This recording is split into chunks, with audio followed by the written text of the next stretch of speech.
हाय, मैं हूँ फौजिया। इस वीडियो में the rings of power season 2 के एपिसोड 4, 5 और 6 की कहानी है। पार्ट 1 देखने के लिए ऊपर क्लिक कर सकते हैं। ओके, सो एरिगियन से कैलिब्रिम्बोर का कोई जवाब नहीं आया है। ऐसे में गैलाड्रियल और एलरॉन्ड को खैर खबर लेने के लिए वहाँ पर खुद ही जाना पड़ेगा। वो आर्चर्स और स्वॉर्ड्समैन यानी तीरंदाजों और तलवारबाजों की एक छोटी सी टीम बनाते हैं। ये लोग अपने सफ़र पर निकलते हैं। रास्ते में इन्हें पता चलता है कि जिस ब्रिज से इन्हें गुजरना था वो टूट चुका है। गैलाड्रियल और एलरॉन्ड को तय करना होगा कि उन्हें कौन सा रास्ता लेना है। ये मोमेंट काफ़ी इम्पॉर्टेंट है क्योंकि इससे इन दोनों के बीच का फ़र्क दिखता है। गैलाड्रियल अपनी एल्विन रिंग की वजह से एक विजन देखती है। ये उसे वार्न करता है कि साउथ में कुछ ईविल छुपा है। गैलाड्रियल का अपनी रिंग से गहरा कनेक्शन हो गया है। रिंग उसे आने वाले खतरे महसूस करने में मदद करती है। लेकिन एलरॉन्ड अपने इंस्टिंक्ट्स पर ज़्यादा भरोसा करता है। वो गैलाड्रियल की बात नहीं सुनता और उनकी टीम साउथ की तरफ निकल पड़ती है।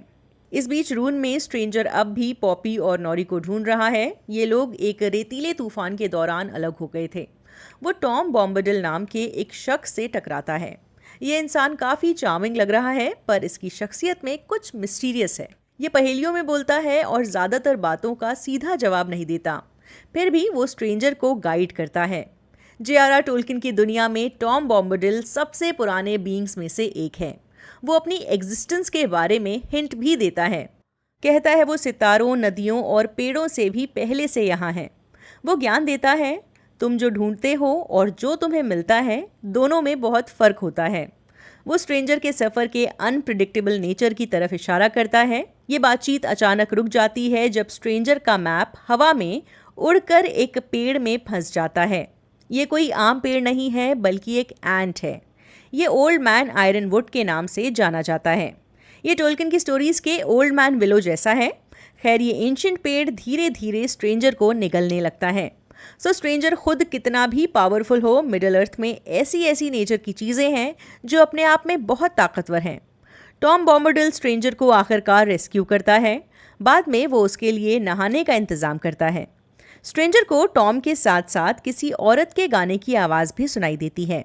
वो इस बारे में जब पूछता है तो टॉम जो है वो अनजान बना रहता है। वैसे आवाज़ गोल्डबेरी की हो सकती है। वो बुक्स में टॉम की पार्टनर है। खैर, स्ट्रेंजर टॉम की जादुई ताकतें देखकर हैरान है। वो धरती के बेसिक एलिमेंट्स को कंट्रोल कर सकता है।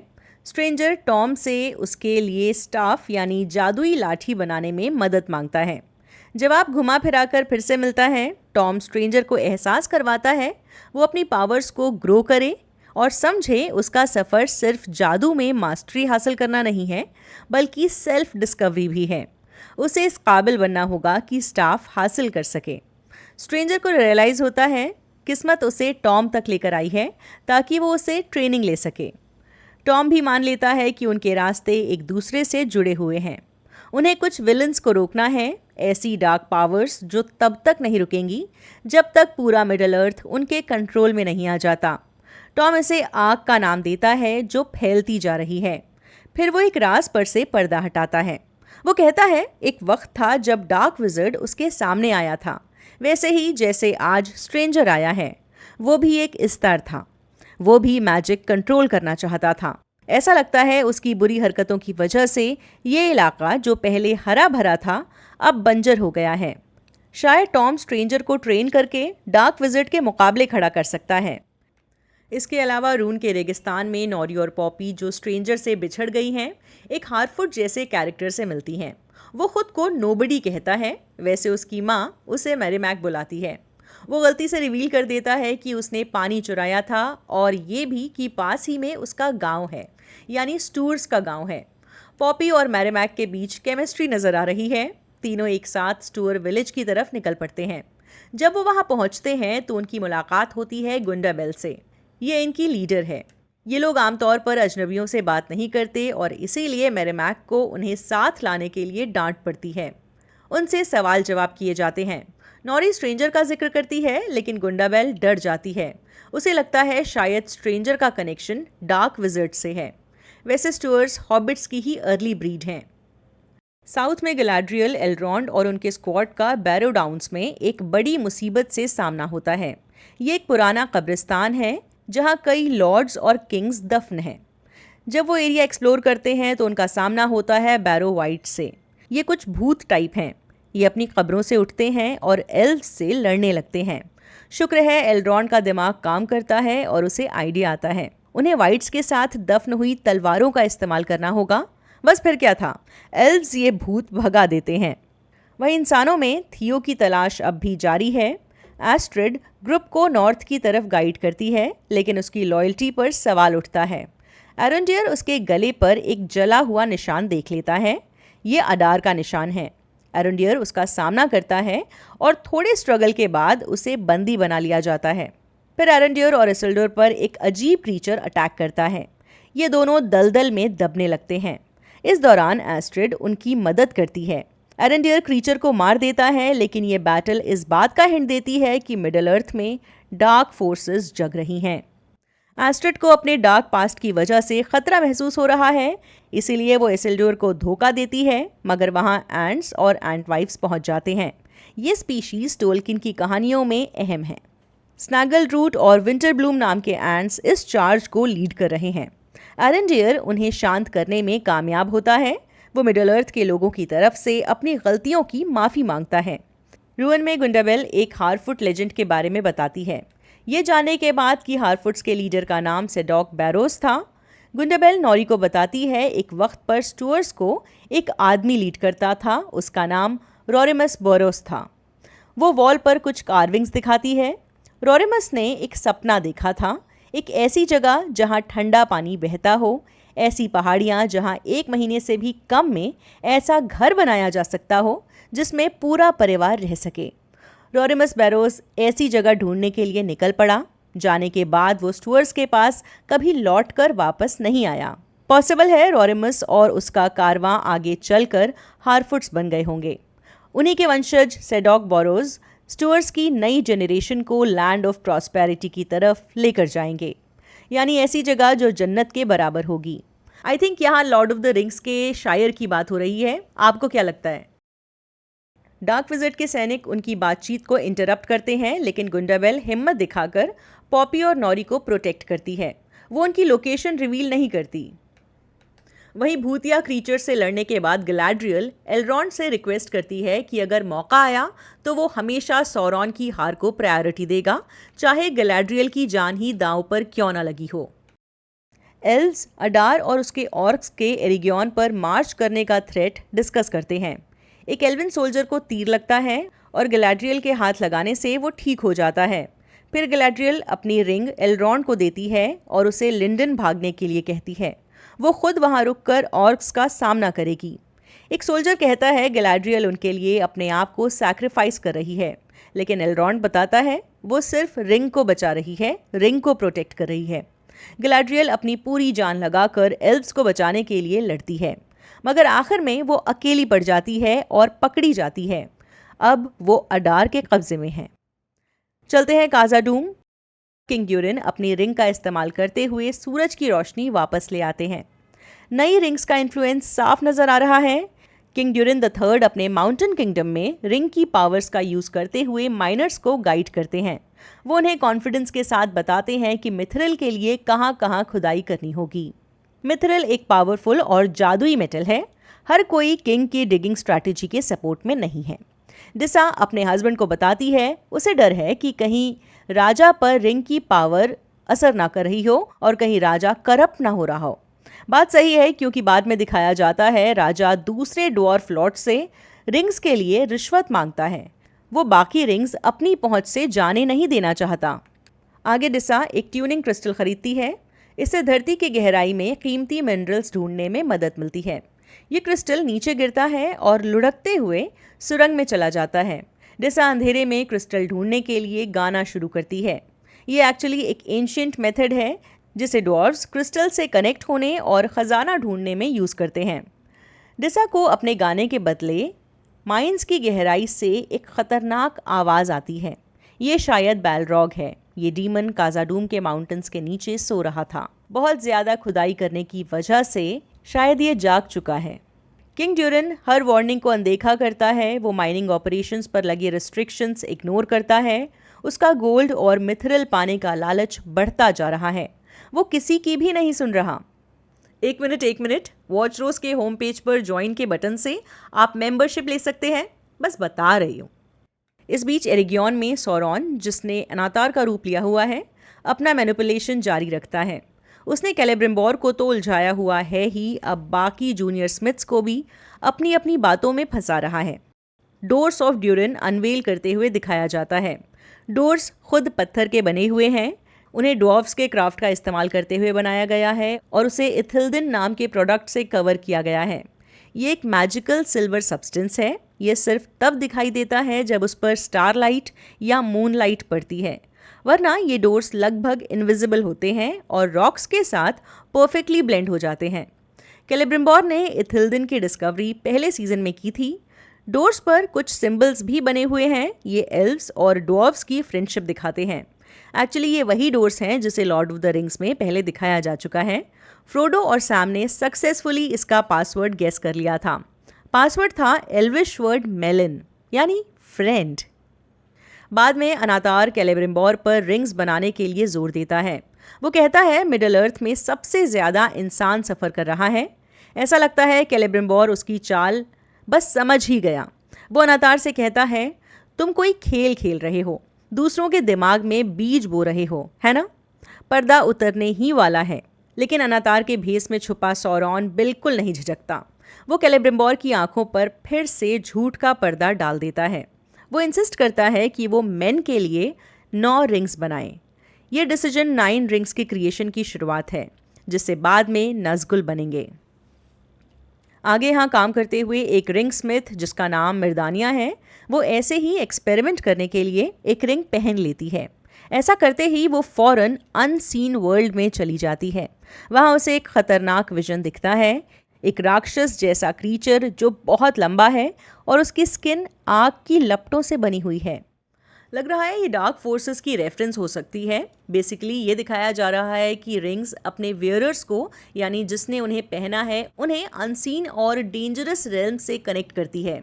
ये मोमेंट डार्क फ्यूचर की हिंट देता है। शायद ये उस वन रिंग की तरफ इशारा कर रहा है जो इन सारी रिंग्स को आपस में कनेक्ट करेगी, इन्हें रूल करेगी।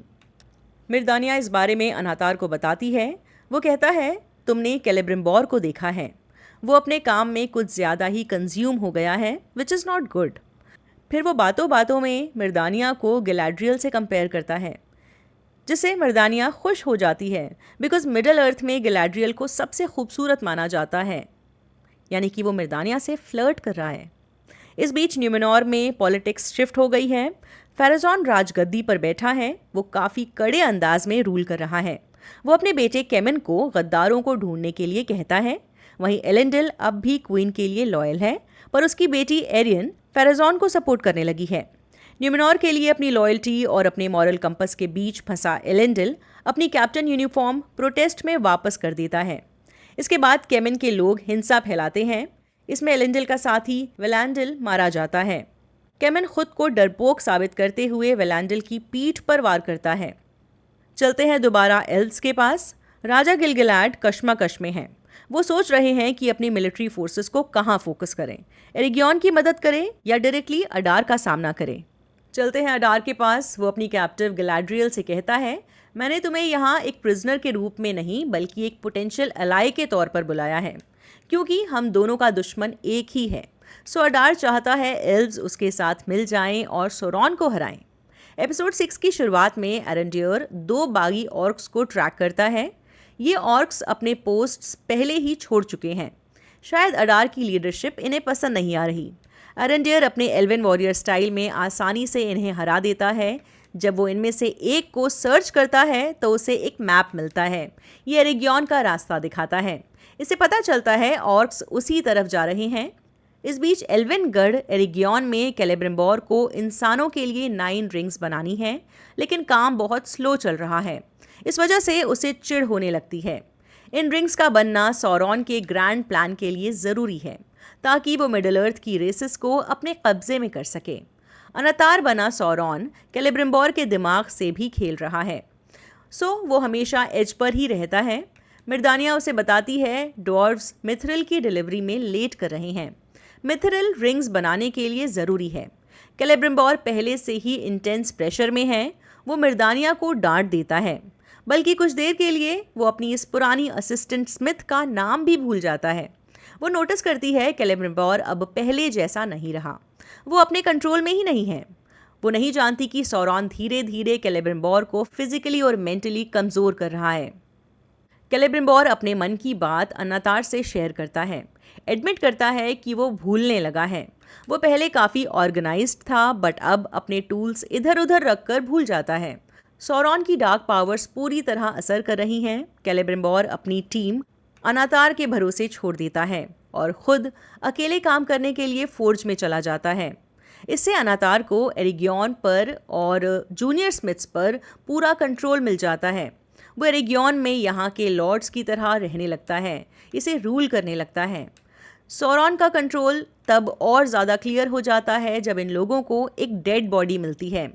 इसके पेट पर खून से लिखा था वेयर इज़ ही, यानी कहाँ है वो। लगता है ये मैसेज ऑर्क्स ने सौरॉन को लेकर लिखा है। ऑर्क्स के कैंप में अडार को गैलाड्रियल के साथ बैठा दिखाया जाता है। वो अब भी बंदी है, जैसे कभी अडार था। बातचीत से रिवील होता है अडार को सौरॉन से कितनी नफरत है। वो सौरॉन की पावर्स को किसी पैरासाइट या कीड़े से कंपेयर करता है। वो कहता है उसकी आँख आपके अंदर, आपके दिमाग में एक छेद कर देती है और वो आपके अंदर घुस जाता है। गैलाड्रियल सौरॉन के कंट्रोल और उसके इन्फ्लुएंस को करीब से समझती है। उसने खुद ये अपने साथ होते हुए देखा है। वैसे सौरॉन की आइकॉनिक आई का रेफरेंस हो सकता है। फ्यूचर में यानी लॉर्ड ऑफ द रिंग्स की स्टोरी में ये सौरॉन की पावर का सिंबल बनेगा। इनके बीच टेंशन के बावजूद अडार गैलाड्रियल को मनाने की कोशिश करता है। वो उसके साथ फोर्सेस ज्वाइन करना चाहता है। अडार उसे मॉर्गोथ का क्राउन दिखाता है। वो बताता है कैसे उसने पहले भी सौरॉन से मिडल अर्थ को छुटकारा दिलाने की कोशिश की हुई है। अगर एल्व्स और ऑर्क्स साथ में मिलकर सौरॉन के खिलाफ लड़ें तो बेहतर होगा। न्यूमेनोर में एलेंडिल मुल्क से गद्दारी के लिए ट्रायल पर है। फेरोजॉन फैसला उसके पक्ष में देता है।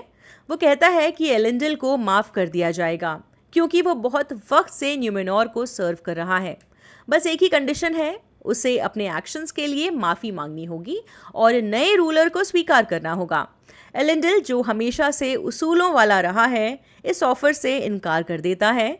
वो कहता है कि मैरियल ही मेरी असली क्वीन है। ऑब्वियसली उसे कैद में ले लिया जाता है। फेरेजॉन के एडवाइजर्स सजेस्ट करते हैं कि मिडल अर्थ के डिवाइन बींग्स यानी वलार एलेंडिल की किस्मत का फैसला करेंगे। यहाँ एक ट्रायल होगा जिसमें एलेंडिल को एक ह्यूज सी वर्म के सामने फेंक दिया जाएगा। चलते हैं टॉम बॉम्बाडिल और स्ट्रेंजर के पास। स्ट्रेंजर को पॉपी और नॉरी का एक विजन दिखता है। इन दो हॉबिट्स के साथ उसकी बॉन्डिंग है। टॉम, जो आमतौर पर घुमा फिरा कर बात करता है, सीधे सीधे कहता है तुम फेल नहीं हो सकते। अब अगर फेल हुए तो दूसरा चांस नहीं मिलेगा। वो वार्न करता है कि स्ट्रेंजर के सामने बहुत बड़ा काम है, उसे दोस्ती वगैरह भूलना होगा, अपने मकसद पर फोकस करना होगा। या तो अपनी डेस्टिनी फॉलो करो ताकि मिडल अर्थ को बचा सको, या अपने दोस्तों का पीछा करो। इसके बाद टॉम बॉम्बाडिल गायब हो जाता है। स्ट्रेंजर अपनी जगह पर हैरान परेशान खड़ा है। वहीं रून में पॉपी स्टोर्स की लीडर गुंडाबेल को कन्विंस करने की कोशिश करती है। लगातार घूमते रहना फ़ायदेमंद हो सकता है, लेकिन गुंडाबेल अपने घर से अटैचमेंट रिवील करती है। वो कहती है ये सिर्फ एक जगह नहीं बल्कि सेफ्टी और आइडेंटिटी यानी सुरक्षा और पहचान का सिंबल है। गुंडाबेल डार्क विजिट की बढ़ती हुई थ्रेट के बारे में बात करती है। नॉरी स्टुअर्ट्स के साथ जो भी मुसीबत हुई उसके लिए खुद को ब्लेम कर रही है। उसे लगता है कि उसकी गलतियों की वजह से सब कुछ बिगड़ गया है और वो अपने आप को राइडर्स के हवाले कर देना चाहती है। लेकिन पॉपी उसे रोकती है, कहती है कि अगर नॉरी ऐसा करती है तो पूरी दुनिया खतरे में पड़ सकती है। वो कहती है जो वो लोग कर रहे हैं वो बहुत ज़रूरी है और उन्हें जम के खड़े रहना चाहिए और लड़ना चाहिए। वैसे इस बीच पॉपी और नोबडी को प्यार में पड़ने का टाइम भी मिल गया है। दोनों एक स्वीट डेट एंजॉय करते हैं और एक किस भी शेयर करते हैं। काजाडूम में किंग ड्यूरिन हर दिन के साथ बढ़ती धन दौलत से खुश है। उसकी रिंग काम कर रही है, सोने के तहखाने भरते जा रहे हैं। ऐसा लग रहा है सुख समृद्धि का रास्ता खुल रहा है। लेकिन दूसरी तरफ टेंशन पैदा हो रही है, खासकर तब जब अनातार वहां खुद पहुंचता है। वो एक ट्रेड ऑफर लेकर आया है। वो मिथ्रिल के बदले टिम्बर देगा, साथ ही कुछ और कीमती चीजें ऑफर कर रहा है। रिंग्स को कंप्लीट करने के लिए मिथ्रिल जरूरी है। ड्यूरन अनातार के रूप में छिपे सौरॉन की डील ठुकरा देता है। उसके बेटे को अपने पिता का यह फैसला अच्छा लगता है, उसे तसल्ली होती है, लेकिन अनातार जाते वक्त आग की लपटों में कुछ देखता है, शायद बैलरॉग। डुरिन का लालच उसे धरती की और गहराई में लेकर जा रहा है, जिसका अंजाम खतरनाक हो सकता है। किंग डुरिन अपने बेटे प्रिंस डुरिन के आगे अकड़ में खड़ा है। वो कहता है अगर ऑर्क इन्वेजन होता है तो एल्व्स मिथ्रिल के लिए उनसे भीख मांगेंगे और तब उसे मुंह मांगी कीमत मिलेगी। प्रिंस ड्यूरिन अपने पिता की ये सिचुएशन देखकर परेशान है। उसे लगता है कि उसके फादर कभी भी इतने ज़्यादा लालची नहीं थे। वो अपने पिता से रिक्वेस्ट करता है कि इस रिंग को उतार दे, क्योंकि राजा पर इसका बुरा असर हो रहा है। इसी बीच डिसा अपनी आवाज़ की पावर से बहुत से बैट्स को समन करती है। वो माइंस का रास्ता ब्लॉक कर देती है ताकि और ज़्यादा खुदाई ना की जा सके, और वो जो आवाज़ नीचे से आ रही है, वो जो भी क्रीचर है वो भी बाहर ना आ सके। चलते हैं न्यूमेनॉर। एलेंडिल के ट्रायल में मेरियल बहादुरी दिखाते हुए खुद एलेंडिल की जगह ट्रायल बाय एबिस में जाना चाहती है। वो कहती है एलेंडिल मेरे लिए ये सब कर रहा है तो उसकी रानी होने के नाते मैं उसकी जगह ले सकती हूँ। फेरेजॉन को रूल्स को देखते हुए ये बात माननी पड़ती है, सो मेरियल पानी में उतरती है। यहाँ सी क्रीचर उसे अंदर खींच लेता है, लेकिन फिर बिना कोई नुकसान पहुँचाए उसे वापस बाहर भी फेंक देता है। इस तरह समंदर के खतरनाक जीव से बचना लोगों को वलार का संदेश लगता है। मेरियल को इनोसेंट यानी कि बेगुनाह डिक्लेयर कर दिया जाता है। सब उसे the queen of the sea title देते हैं और उसकी जय जयकार करने लगते हैं। बाद में फेरेजॉन खुद पेलांटर टच करता है। मतलब कितना हिपोक्रेट है। पहले मेरियल के पेलेंटियर यूज़ करने के ऊपर उसने खबर फैलाई और उसे बदनाम किया, और अब खुद उस पेलेंटियर को यूज़ कर रहा है। खैर, उसे एक विजन नज़र आता है। इस स्टोन से फ्यूचर की झलक मिलती है। विजन में फेरेजॉन को हैलब्रैंड नज़र आ रहा है, यानी कि सौरॉन दिख रहा है। साथ ही वो आग और तबाही के बीच देख रहा है। चलते हैं एरिग्योन, जिसे अडार और उसकी ऑर्क आर्मी ने घेरा हुआ है। कैलेब्रिम्बोर सीज का अलार्म सुनता है। वो अपने लोगों की मदद के लिए बाहर जाने लगता है, लेकिन अनातार उसे रोकता है। वो बातें बनाता है, झूठ बोलता है ताकि कैलेब्रिम्बोर फोर्ज में ही काम करता रहे, रिंग्स बनाता रहे। कैलेब्रिम्बोर अचानक बाहर आ जाता है, मगर बाहर का नज़ारा कुछ और ही है। यहाँ दिन खिला हुआ है, लोग सुख शांति से हैं, चारों तरफ बहार है। कैलेब्रिम्बोर को तसल्ली हो जाती है कि सब कुछ ठीक चल रहा है। वो वापस रिंग्स बनाने का अपना काम पूरा करने के लिए अंदर जाने लगता है, और जाने से पहले सौरॉन उसे कुछ मेटल भी देता है अलग से मिक्स करने के लिए। वो उसे बताता नहीं है, कहता है कि मिथ्रिल ही है, उसी के जैसा कुछ है, लेकिन ये है कि असल में ये बात कैलेब्रिम्बोर को नहीं पता। जब कैलेब्रिम्बोर वापस अपने फॉर्ज में अंदर चला जाता है, तब हमें असली नज़ारा नज़र आता है, जिसमें लोग अपनी जान बचाने के लिए इधर उधर भाग रहे हैं। चारों तरफ अफरा तफरी है। एल्व्स की रियासत एरिग्योन का बुरा वक्त शुरू हो चुका है। साथ ही ख़त्म हो जाता है ये एपिसोड। बेसिकली 4, 5 और 6 जो एपिसोड नंबर थे, उनकी कहानी मैंने आपको एक्सप्लेन की है इस वीडियो में।